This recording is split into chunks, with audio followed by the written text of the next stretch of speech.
called Monterey Honey.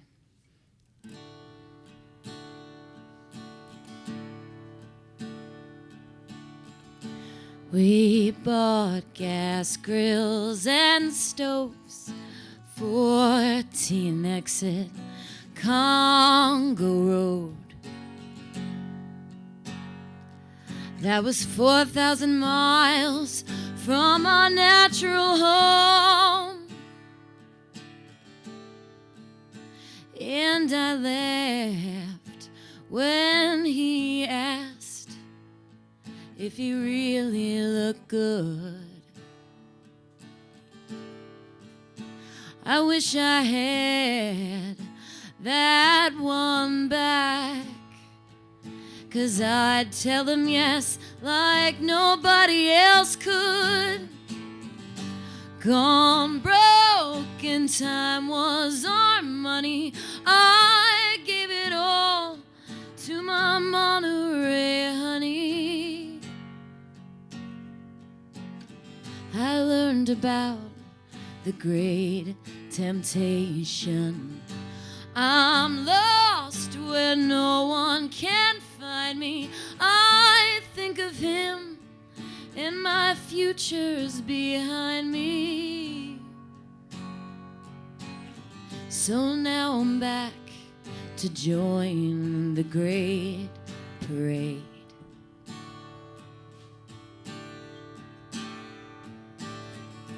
He asked me, aren't you done yet? Then broke my heart with his last cigarette. There are some things a girl tries so hard to forget, like that face that he made when I knew things had changed.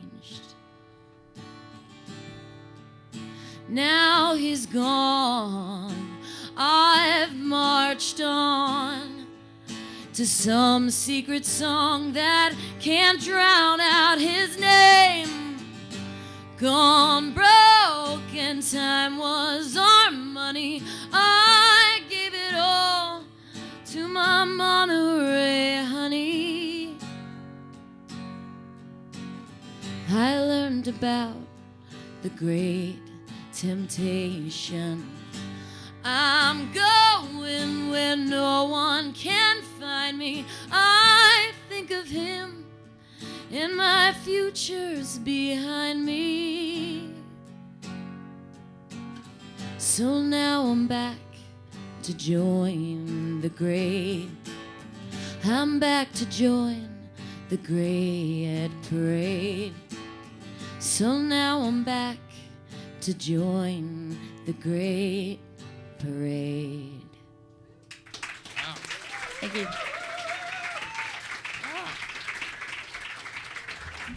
Wow, thank you.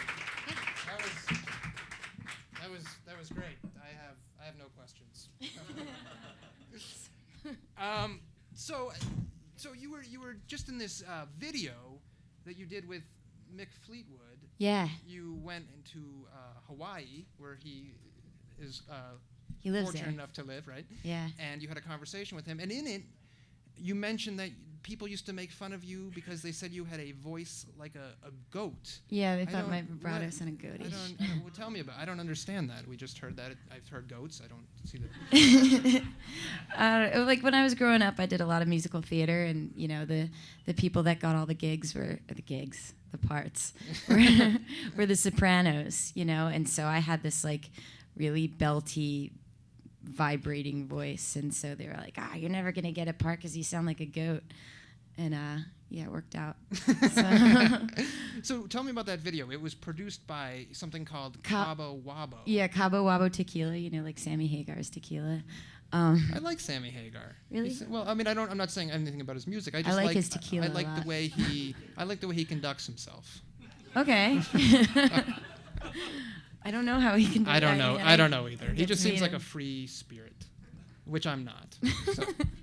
He, you know, he has that tequila company, and he did this series where this was the first time that they were doing this, and so it was a legendary artist and, an unknown or pretty unknown artist. My manager called me and she was like, yeah, so I got you this thing. You're going to fly to Maui for 5 days and drink tequila and talk shop with Mick Fleetwood. I'm like, what? Yeah. It was amazing. It was really cool. From the first second that we met, we just hit it off. Yeah, I mean, in the video, he seems like a really nice guy, but totally off camera, he was a good person as well. Yeah, he was. They actually had to pull us apart from each other on the first Really? day, I just. don't need to hear about that. Shit got weird. But no, they had to, take us away from each other because they were like, save the talking for the camera, Wow. And then you performed one of your songs. We actually did 3 of my songs. That's incredible. Yeah, that was their trip. Yeah. So the record is wonderful. Thanks. But you've every article about it begins with Nicole Atkins was breaking up with everything at the time. So what was going on? It was, I was breaking up with my band, which led me to break up with my boyfriend, which led me to break up with my label. Or not really, but it all just happened within the same month, So I just moved back to Brooklyn and wrote a record. So you before that you grew up in Jersey, yeah, in Neptune. Okay, which is right on the shore. Yeah, it's right next to Asbury Park. Okay. And so you grew up there, and I got to ask you a little bit about your childhood. Okay. You've talked about how you grew up across from this river. What's the deal? Like Springsteen's always singing about rivers. What's the deal with Jersey? Rivers is a Jersey thing. What is it about these rivers? I grew up in this town or this neighborhood in Neptune called Shark River. Okay. Shark River Hills, and apparently the legend is in 1913, like that's where the shark that ate all the people that inspired Jaws, like that was his hangout in between eating people in Asbury Park and Spring Lake. Okay.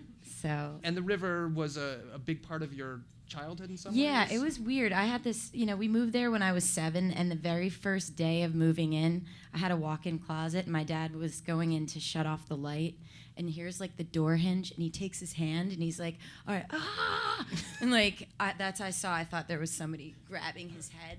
And so since then, I got really superstitious and scared of everything. And like all you would hear at night is the buoys, like, and it would be really foggy. So like I just grew up terrified. Are you still?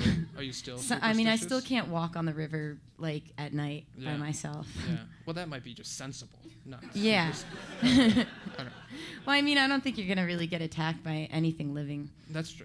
Well, a person. Yeah. That just brought people down.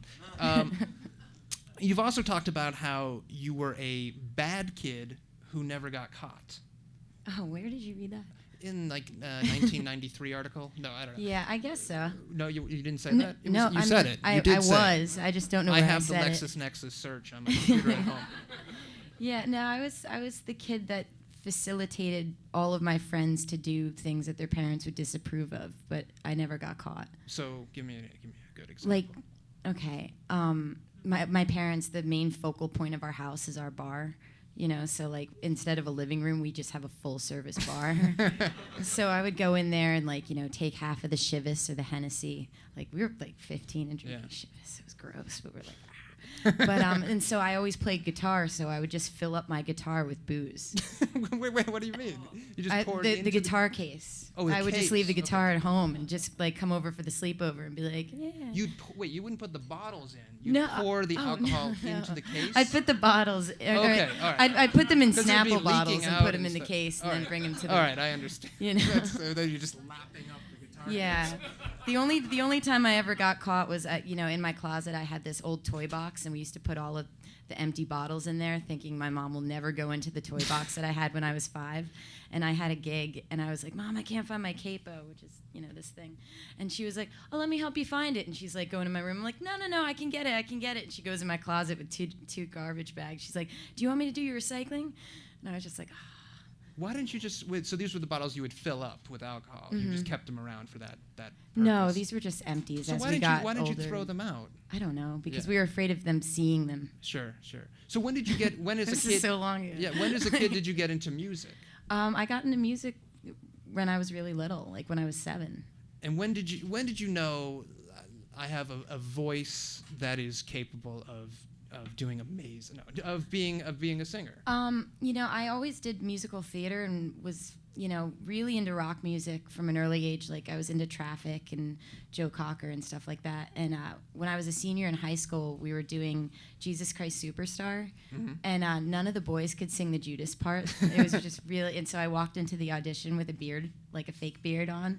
And I was like, try me out for Judas, and I sang it, and that's when he was like, you should be a rock and roll singer. And did you get the part? I did. Wow. Yeah. Okay, so then you go to school, and then afterwards you move to Manhattan. No, I went to college in North Carolina first, Okay. and then I moved up. I lived in New Jersey, but I just, pretty much did the open mics in the East Village and slept in my truck for a while. You literally, like in Manhattan, you would sleep in your truck? Yeah, it wasn't for like, ooh, I'm going to be like Jewel and like That live is in my Jewel-esque. truck. No, it was just, I didn't realize that bars were open until 4 a.m. And so I was just like, and you would go to this place, we would go to this place, the Sidewalk Cafe, and you had to pick a number, and, you could either get number 2 or number 40, which meant you were there till 3, anyway. So I would just stay all night and get drunk and sleep in my truck. So then I don't want to dredge up the past, but that's what I've been doing, I guess, the whole time.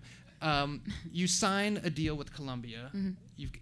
They're going to put the record out. And then at the last second, Rick Rubin is hired to run Columbia. Yeah. And he says, Nicole, we can't put it out like this. Yeah, he had a problem with the mastering, and he was like, we're just going to do a quick job and remaster it real fast, and months went by. And that disrupted they had already done all this promotion. Yeah. And that kind of, but was the record better because of it? I don't really think so. I'm not really too much of a techie. I couldn't hear the difference, It's like the Beatles mono recordings that just came out. Yeah, right. So, okay, so then that record comes out, and at that point you're living in Jersey? Yeah, when I got signed by Columbia, I moved back from Brooklyn to Asbury Park. Okay. And so you play for a while, you go on tour. The first record is great, by the way. Thanks. I think it's wonderful. And then what happens that led you to a place where you could then come out with Mondo Amore, which you've talked about as being the record that you always really wanted to make? Yeah, I always wanted to make a record that was in line kind of, when I think of breakup records, like when I was at Columbia, the woman that was my A&R person, she's like, oh, you're breaking up with your boyfriend. You could be like the next Alanis Morissette. And I'm like, no. I just wanted to make a breakup record kind of more in the lines of like Layla from Derek and the Dominoes, something that was more like guitar-driven and epic and sad and beautiful. You know what happened with Adele? She made her album, it's a breakup record. Yeah. And the guy came back and said, you owe me some money because these songs are about me. No, he didn't. Yeah, That's not joking. So lame. That didn't happen with your ex. No. No. Actually, when I got my record mixed, I was at a party and he showed up, and he listened to a couple songs and he was like, good. I was like, right. So one of the things is you said it, an epic and sad record, and you've got some ballads and they're beautiful, but it also, for lack of a better word, rocks. Yeah. What is it about kind of a breakup record that lends itself to that kind of intensity and that kind of rocking intensity? Well, when you're going through something that's really painful, you could either lay in your bed and cry for months, or you can like figure out your way of screaming, which is, rock and roll. You just gotta get up and make shit loud. Last question, and I promised I wouldn't ask Springsteen questions, but he's my favorite. So, are the songs that you sing about, and you've sung songs about your hometown and about that part of Jersey, is it the same as what he's singing about, or have the times changed so much that you're singing about a different Central Jersey? Totally shore? Different Central Jersey shore. I think when Springsteen was growing up, he was writing. His earlier stuff was right before the race riots happened in Asbury Park. So it used to be like this bustling, vacation town. And then that happened and everybody split, So when I was growing up, Asbury Park, you did not go there unless you wanted to buy drugs. Or the Stone Pony was open and we used to go to Sunday afternoon hardcore shows. Mm-hmm. And, yeah, like when I was writing about it, it was more from a standpoint of how I remembered it as a 3-year-old.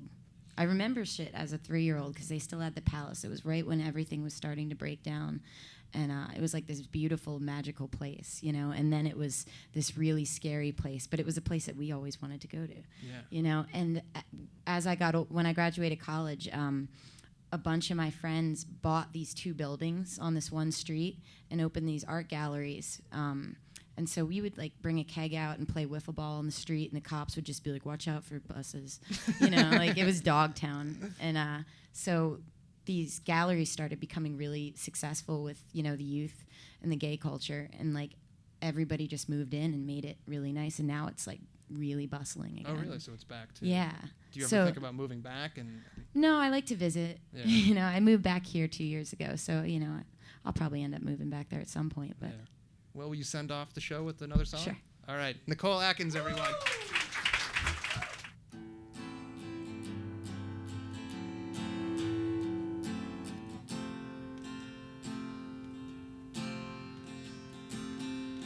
We built a tower for all the town to see. Bricks, concrete, metal and memories. Inside the rocks and stone, spaces became our home. Arguments echoing, love made so high, searching for words for the end. But we built the tower too high. When the light finally dies and we look to the sky, will we finally know why they call the dawn the morning? And I wish we'd said goodbye.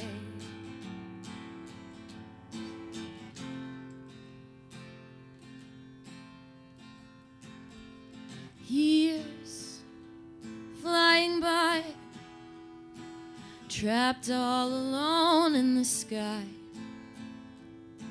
And you, stories down, and all of our loved ones outside. Our words turned out all wrong, intentions lost in halls. Now all I want to do is tear down the walls, searching for words for the end. But we built the tower too high. When the light finally dies and we look to the sky, will we finally know why they call the dawn the morning? And I wish we'd said goodbye.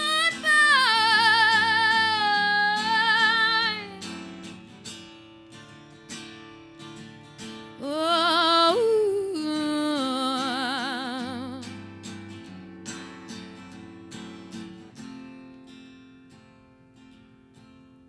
seems like the final day you'll ever come my way. So please forgive me if I hold on to time, to time,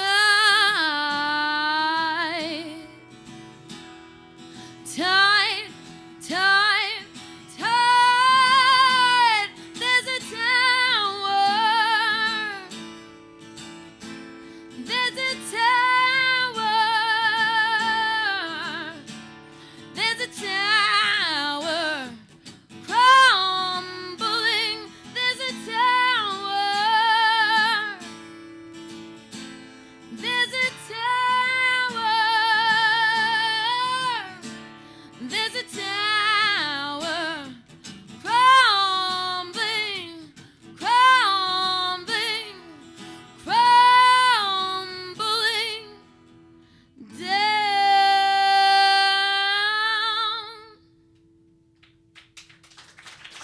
So when the light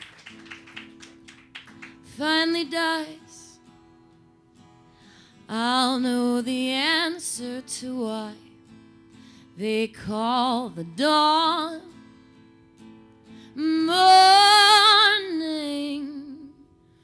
Wish I could have told you goodbye.